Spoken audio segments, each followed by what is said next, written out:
Hi all, welcome to my channel Chandana Sanitha Raji. So ഇന്നത്തെ ഒരു കുട്ടി വ്ളോഗാണ്. എൻ്റെ വീട്ടിലെ എല്ലാ മതിലും പ്രദോഷ ദിവസം ഏറ്റുമാനൂർ അമ്പലത്തിൽ പോയി തൊഴുത് ഫാസ്റ്റിംഗ് ബ്രേക്ക് ചെയ്ത് അങ്ങനെ ഒരു ഡേ ആണെന്ന്. സോ ഞാൻ വിചാരിച്ചു ഇന്നത്തെ ഡേ ക്യാപ്ചർ ചെയ്യാം, നിങ്ങളുടെ മുന്നിൽ കാണിക്കാമെന്ന്. സോ ലെറ്റ് സീ എന്തൊക്കെയാണ് നടക്കുന്നതെന്ന്.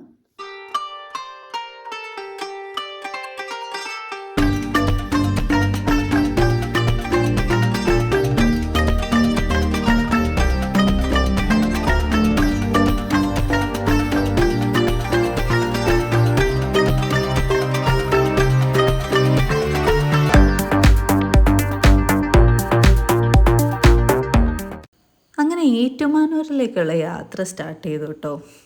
ഒരു 6:30 ആകുമ്പോഴത്തേക്കും അവിടെ എത്തണം എന്നുള്ള ലക്ഷ്യത്തോടെയാണ് പോകുന്നത്. കാറിൽ ഞങ്ങളെല്ലാവരും കൂടി തിങ്ങിക്കൂടിയിരുന്ന്. ഇവള് ഏറ്റുമാനൂർ വരെ എൻ്റെ മടിയിലായിരുന്നു. എൻ്റെ കാലെല്ലാം വേദന എടുക്കണ്ടായിരുന്നു. പക്ഷെ നമ്മുടെ കാറ് കേടായത് കൊണ്ട് വേറെ വഴിയൊന്നും ഇല്ലാത്തതുകൊണ്ട് ഇങ്ങനെ പോകുന്നു. എൻ്റെ അനിയനുണ്ട് കേട്ടോ ഇന്ന്, അവനാണ് ഡ്രൈവ് ചെയ്യുന്നത്.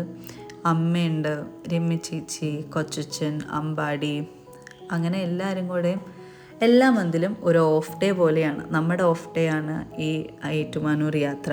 ബിസിനസ് ആയതുകൊണ്ട് തന്നെ അമ്മയ്ക്കും കൊച്ചച്ഛനൊന്നും അങ്ങനെ ഫ്രീ ഡേയ്സ് ഒന്നും കിട്ടാറില്ല. എല്ലാ ഡേയും വർക്കിംഗ് ഡേ, അല്ലെങ്കിൽ പിന്നെ വല്ല ഹർത്താലൊക്കെ വരണം.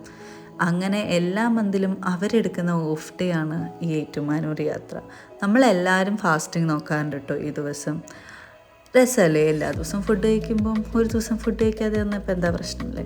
അങ്ങനെ ഫാസ്റ്റിംഗ് ഒക്കെ കഴിഞ്ഞ് അവിടെ ചെന്ന് അവിടെ നിന്നൊരു തീർത്ഥം കിട്ടും കേട്ടോ. പാലും ഒക്കെ ഒഴിച്ച്, പാലും കരിക്ക് വെള്ളമൊക്കെ ഒഴിച്ചൊരു സംഭവം. അത് വെറും വെറ്റി കുടിക്കുമ്പോൾ ഒരു സുഖമൊക്കെ കിട്ടും. അങ്ങനെ തൊഴുതിറങ്ങി. ഭയങ്കര തിരക്കായിരുന്നു, അങ്ങോട്ടും ഇങ്ങോട്ടും ഇടിയും തള്ളുമൊക്കെ. എന്തിനാണെന്ന് എനിക്ക് മനസ്സിലായില്ല, പക്ഷേ അങ്ങനെയായിരുന്നു. അങ്ങനെ നിൽക്കുമ്പോഴാണ് വേറൊരു കാഴ്ച ഞാൻ കണ്ടത്. അങ്ങനെ ഞാൻ എങ്ങോട്ടാ പോണേന്നല്ലേ. ആക്ച്വലി ഇവിടെ വന്ന് തൊഴുത് കഴിയുമ്പം ഇവിടെ ഇടയ്ക്ക് കഞ്ഞി നിർത്തിയായിരുന്നു. സോ ഇന്ന് വന്നപ്പം കഞ്ഞിയുണ്ട്. സോ കഞ്ഞി കുടിക്കാം.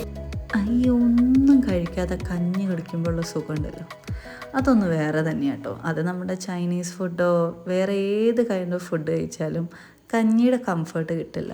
സത്യം പറഞ്ഞാൽ ഞാൻ വലിയ കഞ്ഞി ഫാനൊന്നും അല്ല, പക്ഷേ ഒന്നും കഴിക്കാത്തപ്പോൾ എനിക്ക് തോന്നുന്നു നമ്മുടെ കൈൻഡ് ഓഫ് ഫുഡ് തന്നെയാണ് നമ്മുടെ കംഫർട്ട്.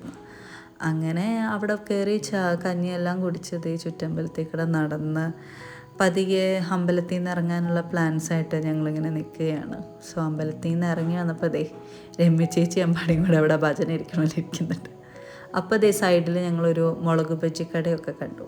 അവിടെ കയറി അമ്മ മുളക് ബജ്ജി വാങ്ങിച്ചു. ഞാനൊരു പരിപ്പുവട കേട്ടോ കഴിച്ചത്. അങ്ങനെ കുറച്ച് നേരം ആ കടയിലെല്ലാം ഇരുന്ന് ഇനി അടുത്ത എന്താ പ്ലാൻ എന്നുള്ള ആലോചനയിലാണ്. അപ്പോൾ വിശപ്പ് ഫുള്ളി മാറിയില്ലാത്തതുകൊണ്ട് നമ്മളെല്ലാവരും കൂടെ പറഞ്ഞു നമുക്കൊരു റെസ്റ്റോറൻറ്റിലും കൂടെ കയറാം എന്നുള്ള തീരുമാനത്തിൽ റെസ്റ്റോറൻറ്റ് എത്തി. ഒരു പ്യുവർ വെജ് റെസ്റ്റോറൻറ്റാണ് കേട്ടോ. നമ്മളെപ്പോഴും ഏറ്റുമാനൂരിൽ നിന്ന് കയറാറുള്ള ഒരു റെസ്റ്റോറൻറ്റ്. എനിക്ക് ഇവിടുത്തെ ഫുഡ് ഇഷ്ടമാണ്. സോ ഈ തവണ ഞാൻ മസാല ദോശ കഴിക്കേണ്ട എന്ന് ഓർത്ത് ഞാൻ ഭട്ടൂരിയാണ് പറഞ്ഞത്.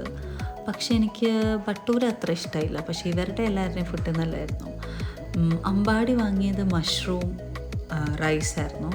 മഷ്റൂം ബിരിയാണി എന്നാണ് പറഞ്ഞത്. പക്ഷേ അത് മഷ്റൂം ബിരിയാണി പോലെയല്ല, എനിക്ക് മഷ്റൂം ഫ്രൈഡ് റൈസ് പോലെ തോന്നിയത്. സോ ഇവരുടെ എല്ലാവരുടെയും ഭക്ഷണം അത്യാവശ്യം അടിപൊളിയായിരുന്നു. റവ ദോശയാണെങ്കിലും രമ്യ ചേച്ചിയുടെ മഷ്റൂം പൊറോട്ടയാണെങ്കിലും ഒക്കെ കൊള്ളായിരുന്നു. എനിക്കത്ര ഇഷ്ടമായില്ല, കാരണം ഞാൻ പൊതുവെ ഒരു ഭട്ടൂര ഫാൻ ആയതുകൊണ്ട് അത്ര വന്നില്ല. സോ എല്ലാം കഴിഞ്ഞതേ തിരിച്ച് വീട്ടിലേക്ക്. സോ ദിസ് ഈസ് മൈ അമ്മ.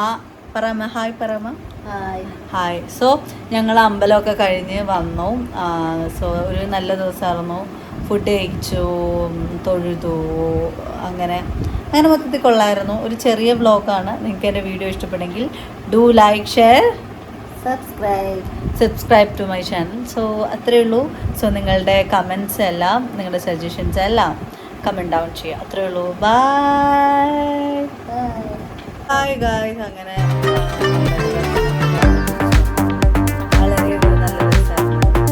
സോ നിങ്ങൾക്ക് ഈ വീഡിയോ ഇഷ്ടപ്പെട്ടെങ്കിൽ do like, share and subscribe to my channel. So ഒരു കുട്ടി ചെറിയ ഒരു ഫാമിലി വ്ളോഗായിരുന്നു.